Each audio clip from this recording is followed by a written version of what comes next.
Oi, gente. A aula de hoje, ainda seguindo o tema sobre as teorias da origem da vida e evolução, e ainda seguindo a linha de mitos e religiões, que foge um pouco das teorias da origem da vida, que são baseadas em embasamento científico. Hoje, especificamente, nós vamos conversar sobre o criacionismo. O criacionismo, ele é a forma como as religiões tradicionais explicam a origem do mundo e do homem. Então, o próprio nome, criacionismo, já diz tudo, que é uma criação. Então, o criacionismo, no geral, ele acredita que o homem, ele surgiu a partir da criação vinda de um ser divino. Já que a gente está falando sobre religião, todas elas acreditam que existe um ser divino que rege toda a vida. Então, no criacionismo não seria diferente.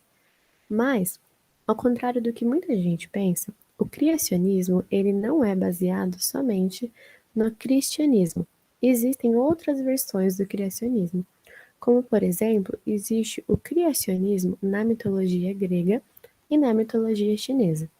É claro que a mitologia grega e a mitologia chinesa não tiveram a mesma propagação que o cristianismo teve.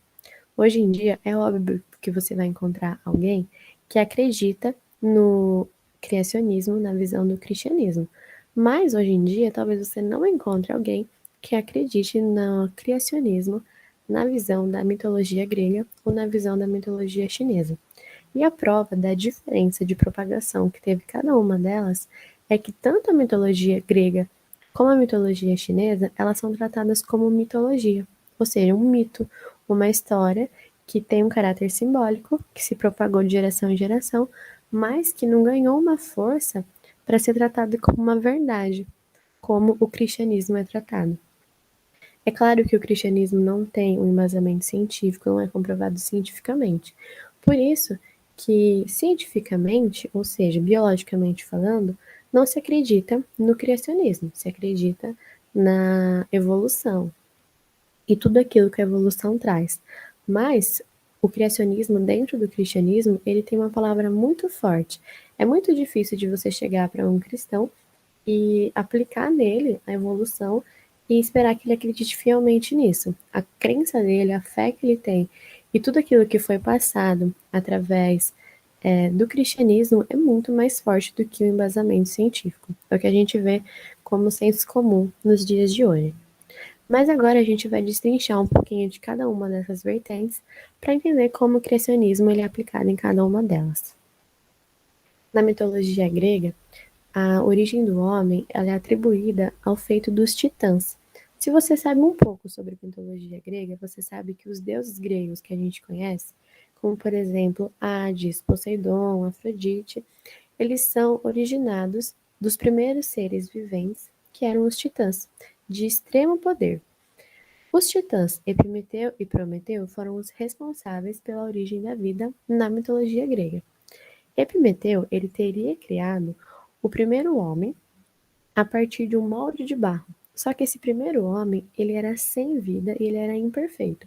Existia apenas a forma humana feita de barro. Então, podia ser considerado um objeto inanimado. Mas, por compaixão, o seu irmão Prometeu, ele roubou o fogo do deus Vulcano para dar vida à raça humana. Então, a partir do fogo do deus Vulcano, deu-se origem à vida em si, naquela forma inanimada que Epimeteu havia criado. Então, a mitologia grega, em geral, ela acredita que o homem foi formado do barro, mas que a vida em si, ela veio originada do fogo e que os responsáveis por essa criação eram os titãs Epimeteu e Prometeu. Falando agora sobre a mitologia chinesa. Ela atribui a criação da raça humana à solidão da deusa Nuá, que, ao perceber sua sombra sob as ondas de um rio, ela resolveu criar seres à sua semelhança. Então, a deusa Nuá, ela vivia em um abismo de solidão. Ela vivia sozinha. Certo dia, caminhando pelo mundo em que ela vivia, ela observou seu reflexo, sua própria sombra, nas ondas de um rio. A partir disso, ela criou outros seres à sua semelhança. Então, todos os seres criados pela deusa Nuá eram semelhantes a ela. Mas aqui acredita-se que ela criou outros seres a partir do seu poder divino, dando origem à vida através do criacionismo. Ela quem criou. Então, essa é a visão que a mitologia chinesa tem a respeito da origem da vida, baseada no criacionismo. Agora a gente vai falar sobre o cristianismo, que é o que a gente sabe que tem mais poder de parecer verdade nos dias de hoje.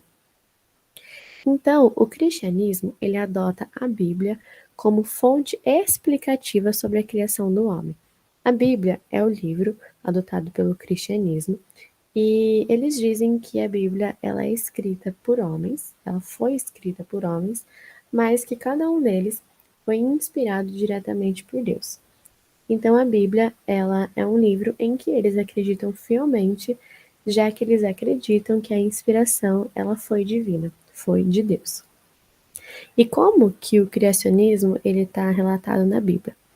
A Bíblia ela é dividida em livros. O primeiro livro é Gênesis, e Gênesis significa início. Logo no capítulo 1 é relatado toda a criação do mundo, consequentemente a criação do primeiro homem.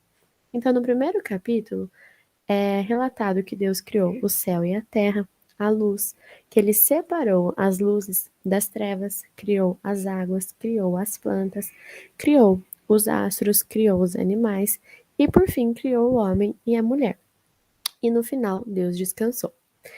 Então, Deus criou tudo isso em 6 dias e no 7º dia, Deus descansou. Agora, falando especificamente sobre a criação do homem. A Bíblia relata que Deus formou o homem a partir do barro e que ele soprou em suas narinas o fôlego da vida.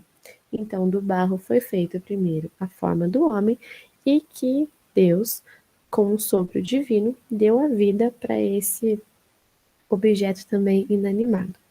Este primeiro homem criado, ele recebeu o nome de Adão. Só que Deus percebeu que Adão estava muito sozinho. Então, Deus colocou Adão para dormir, retirou uma de suas costelas, e a partir desta costela, Deus criou a primeira mulher, que foi chamada de Eva. Mas notem que no cristianismo, no próprio livro de Gênesis, relata que Deus criou primeiro as plantas, depois os animais e por fim o homem. E a gente sabe que tanto as plantas como os animais são seres vivos, que possuem vida. Então, se a gente for pensar na origem da vida em geral, as plantas e os animais vieram primeiro, isso na visão do cristianismo, e o homem por último. Mas se a gente for pensar na primeira forma humana de vida, estamos falando de Adão, que foi o primeiro homem criado. Outra coisa que a gente pode notar de interessante é a relação que o cristianismo tem com as duas mitologias que a gente tratou aqui. Na mitologia grega, a gente viu que o homem também foi criado do barro pelo Titã Epimeteu. E aqui no cristianismo a gente vê que Adão também foi criado do barro por Deus. Já na mitologia chinesa, a gente viu que a deusa criou os seres à sua imagem e à sua semelhança. Se você se aprofundar no livro de Gênesis, em cada capítulo, em cada partezinha, vai estar falando que Deus fez tudo aquilo do agrado dele. E no homem, ele fez Adão à sua imagem e à sua semelhança também. Então a gente vê algumas correlações entre as mitologias e entre o cristianismo. Mas no geral, a gente viu que a vida, ela se deu em um homem mais por ação de um ser divino. Então assim a gente pode concluir o que é o criacionismo.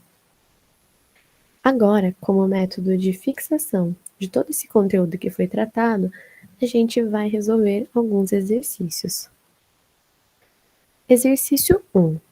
Pode-se dizer que o criacionismo caracteriza-se pela defesa do seguinte argumento: A. Todas as espécies de seres vivos existentes evoluíram ao longo do tempo, seguindo as leis da seleção natural. B. A vida, o universo e todos os seres existentes não passaram a existir do nada, sem que houvesse um ser superior e eterno que os tivessem concebido inteligentemente. C. O desenvolvimento da vida e das grandes diversidades de seres vivos independe de algo externo à materialidade da existência. D. Nenhum ser vivo pode ser tido como membro de uma espécie independentemente das leis da seleção natural. E E.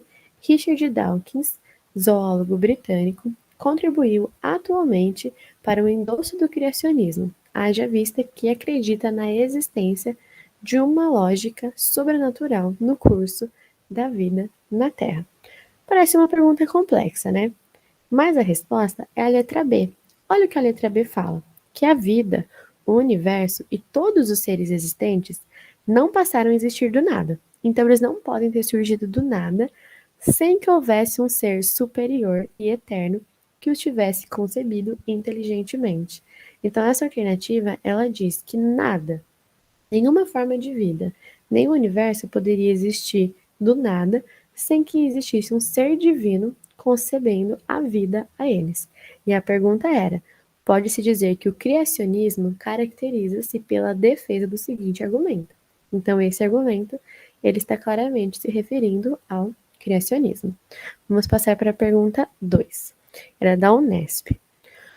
O mundo seria ordenado demais, harmonioso demais, para que se possa explicá-lo sem supor, na sua origem, uma inteligência benevolente e organizadora. Como um acaso poderia fabricar um mundo tão bonito? Se encontrassem um relógio num planeta qualquer, ninguém poderia acreditar que ele se explicasse unicamente pelas leis da natureza. Qualquer um veria nele o resultado de uma ação deliberada e inteligente. Ora, qualquer ser vivo é infinitamente mais complexo do que um relógio mais sofisticado. Não há relógio sem relojoeiro, diziam Voltaire e Rousseau. Mas que relógio ruim o que contém terremotos, furacões, secas, animais carnívoros, um sem número de doenças e o homem. A história natural não é nem um pouco edificante. A história humana também não.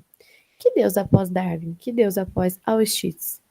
Então, essa é a afirmação que a gente tem para responder essa pergunta.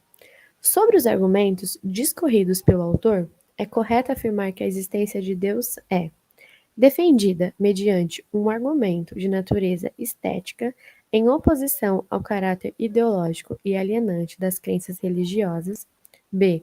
Tratada como um problema, sobretudo metafísico e teológico, diante do qual são irrelevantes as questões empíricas e históricas. C. Abordada sob um ponto de vista bíblico-criacionista em oposição a uma perspectiva romântica peculiar ao iluminismo filosófico. D. Problematizada mediante um argumento de natureza mecanicista causal, em oposição ao problema ético da existência do mal, e E. Tratada como uma questão concernente ao livre-arbítrio da consciência, em detrimento de possíveis especulações filosóficas. A resposta certa é a letra D. Sobre tudo aquilo que a gente leu, o autor ele estava problematizando mediante um argumento de natureza mecanicista casual, em oposição aos problemas éticos da existência do mal. E a gente pode concluir isso porque aqui, na afirmação que a gente lê que ele faz a relação sobre o relógio, mas falando sobre terremotos, furacões, secas, animais, doenças. Então, tudo isso é relatado como a existência do mal. Então, a resposta certa para essa questão é a letra D. Pergunta número 3. Alguns criacionistas acreditam que a evolução das espécies, tal como desenvolvida por Charles Darwin, não é necessariamente um empecilho à ideia de que o mundo e os seres vivos tenham sido criados por Deus. Isso por quê? A. Darwin também estudou teologia, então sempre teve como objetivo principal provar que Deus havia criado todas as espécies de seres vivos existentes. B. Religião e ciência são inconciliáveis, então os pressupostos científicos não precisam ser estudados e compreendidos pelos religiosos. C.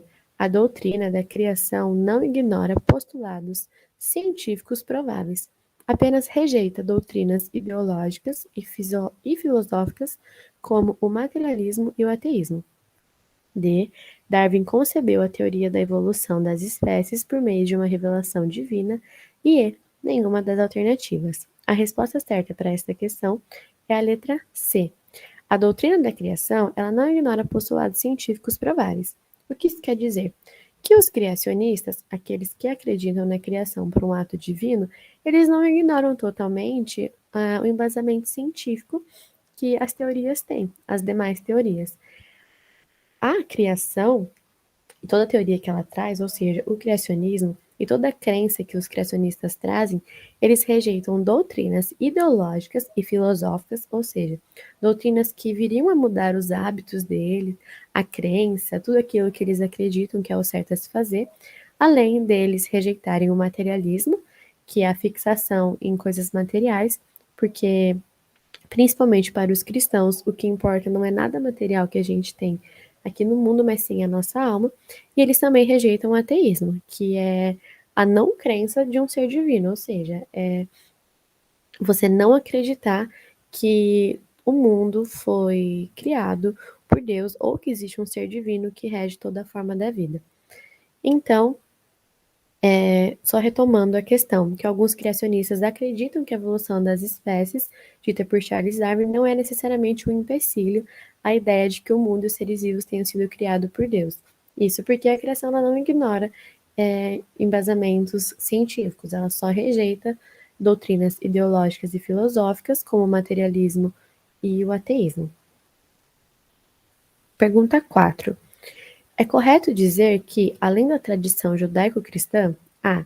Nenhuma outra tradição cultural concebeu a ideia de que um único Deus criou o mundo e a vida e deu ao homem uma alma imortal. B. Nenhuma outra tradição cultural concebeu a ideia de um Deus ou deuses criadores do mundo e da vida. C. Uma parte da tradição da filosofia moderna, o cientificismo e o materialismo, também encara o mundo e os seres vivos como parte de uma criação sobrenatural. D. Não há nenhuma outra tradição cultural que conteste as teses evolucionistas. E E. A filosofia grega, sobretudo a obra de Aristóteles, contribuiu sobremaneira para as teses evolucionistas de Charles Darwin. A resposta certa é a letra A. Então, é correto a gente dizer que, além da tradição judaico-cristã, nenhuma outra tradição cultural concebe a ideia de que um único Deus criou o mundo e a vida e deu ao homem uma alma imortal. Então, somente a tradição judaico-cristã acredita nisso. Nenhuma outra tradição acredita que a origem da vida veio de poderes divinos, de um ser divino, além de criar o mundo e tudo existente nele. Então, essa foi a nossa aula de hoje sobre o criacionismo. Eu espero que vocês tenham gostado, eu espero que vocês tenham aprendido e compreendido, e eu aguardo vocês na nossa próxima aula.